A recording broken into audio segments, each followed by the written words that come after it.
ఆ నాయకుడికి ఇచ్చిన షోకాజ్ నోటీస్ సంగతేంటి? కేవలం నోటీస్తోనే ఆగిపోయిందా, లేదంటే కఠిన చర్యలు తీసుకుంటారా? పార్టీ అధిష్టానం ఎందుకు నిశ్శబ్దంగా చూస్తోంది? నాడు కవిత విషయంలో చూపిన ఆ తక్షణ స్పందన ఇప్పుడు ఎందుకు కనిపించడం లేదు? సొంత ఇంట్లో మనిషిపై అప్పుడు కఠిన నిర్ణయం, ఇప్పుడు సైలెంట్ స్ట్రాటజీనా?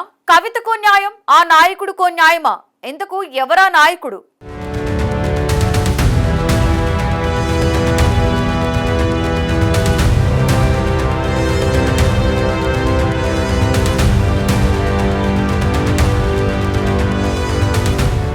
ధర్మం అంటే అందరికీ ఒకే తీరుగా ఉండాలి. న్యాయం అంటే ఎవరికైనా ఒకే విధంగా వర్తించాలి. అదే సూత్రం రాజకీయాల్లో కూడా వర్తిస్తేనే ప్రజల్లో విశ్వాసం పెరుగుతోంది. కానీ ఆ సూత్రం కాస్త తారుమారు అయితేనే ప్రశ్నలు మొదలవుతాయి. ఇప్పుడు తెలంగాణ రాజకీయాలు అలాంటి ప్రశ్నలే పెద్ద ఎత్తున వినిపిస్తున్నాయి. ఈ చర్చ మొత్తం ఎందుకంటే ఒకే పార్టీకి చెందిన ఇద్దరు ప్రముఖ నేతలపై తీసుకున్న చర్యల విషయంలో కనిపిస్తున్న స్పష్టమైన తేడా. ఒకరు కల్వకుంట్ల కవిత, మరోవైపు తాండూరు మాజీ ఎమ్మెల్యే రోహిత్ రెడ్డి.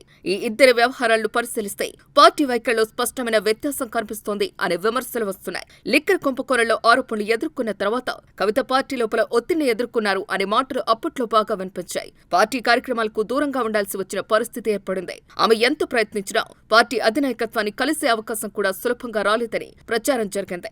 ఈ పరిణామాల మధ్య ఆమె మీడియా ముందుకు వచ్చి తన మనసులోని బాధను బయటపెట్టారు. పార్టీ లోపల ఎదుర్కొన్న అనుభవాలను బహిరంగంగా చెప్పడం రాజకీయంగా పెద్ద కలకలం రేపింది. అయితే ఆ స్పందనకు పార్టీ నుంచి వచ్చిన ప్రతిస్పందన చాలా వేగంగా జరిగింది. ఎలాంటి ఆలస్యం లేకుండా ఆమెపై సస్పెన్షన్ వేటు పడింది. దీంతో ఆమె పార్టీ ప్రాథమిక సభ్యత్వానికి రాజీనామా చేయాల్సి వచ్చింది.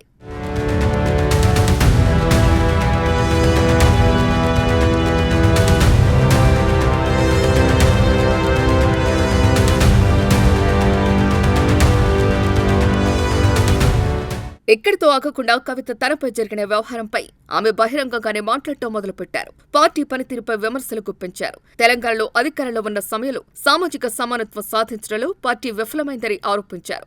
ఇంకా ముందుకు వెళ్లి భూ కుంభకోణాలు, ఇతర వ్యవహారాలపై కూడా సంచలన వ్యాఖ్యలు చేయడం ప్రారంభించారు. పార్టీకి చెందిన కొందరు కీలక నేతలపై కూడా ఆమె నేరుగా విమర్శలు చేశారు. ఈ వ్యాఖ్యలు రాజకీయంగా పెద్ద దుమారం రేపాయి. మొత్తానికి చూస్తే కవిత వ్యవహారంలో పార్టీ తీసుకున్న నిర్ణయం తక్షణమే కఠినంగా కనిపించింది.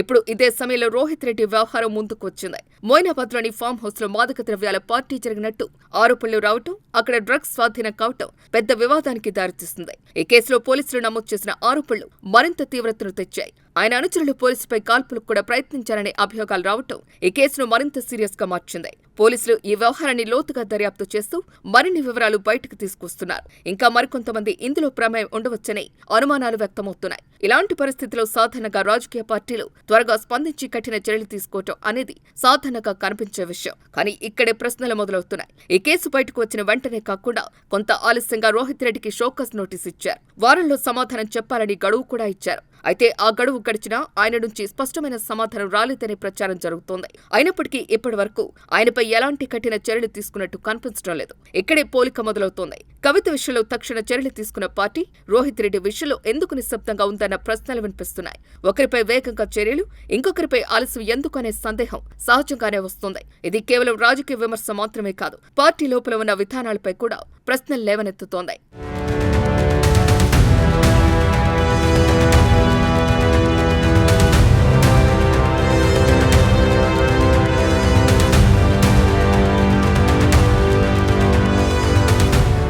ప్రతిపక్ష కాంగ్రెస్ నాయకులు ఈ విషయాన్ని బలంగా ప్రస్తావిస్తున్నారు. ప్రజలకు న్యాయం చేస్తామని చెప్పే పార్టీ తన సొంత నాయకుల విషయంలో వేర్వేరు ప్రమాణాలు పాటిస్తోందా అని ప్రశ్నిస్తున్నారు. ఇంటి ఆడబిడ్డ విషయంలో ఒక విధంగా, మరో నాయకుడి విషయంలో మరో విధంగా వ్యవహరించడం ఏ నైతికతకు నిదర్శనమని నిలదీస్తున్నారు. ఇది కేవలం వ్యక్తుల గురించి మాత్రమే కాదు, రాజకీయ పార్టీల విశ్వసనీయత గురించి కూడా. ప్రజలు చూస్తున్నది మాటలు కాదు, చర్యలు. ఒకే పార్టీకి చెందిన ఇద్దరు నేతలపై వేర్వేరు విధానాలు అమలు చేస్తే అదే సహజంగానే అనుమానాలకు తావిస్తోంది. అదే ఇప్పుడు జరుగుతోంది. మొత్తానికి చూస్తే ఈ వ్యవహారం తెలంగాణ రాజకీయాలు ఒక పెద్ద చర్చగా మారింది. కవితపై తీసుకున్న కఠిన చర్యలు, రోహిత్ రెడ్డి విషయంలో కనిపిస్తున్న నెమ్మది, ఈ రెండింటి మధ్య ఉన్న తేడా ఇప్పుడు ప్రధాన ప్రశ్నగా మారింది. దీనిపై పార్టీ అధినాయకత్వం ఎలా స్పందిస్తోంది, భవిష్యత్తులో ఎలాంటి నిర్ణయాలు తీసుకుంటుంది అన్నది ఇప్పుడు అందరి దృష్టిలో ఉంది.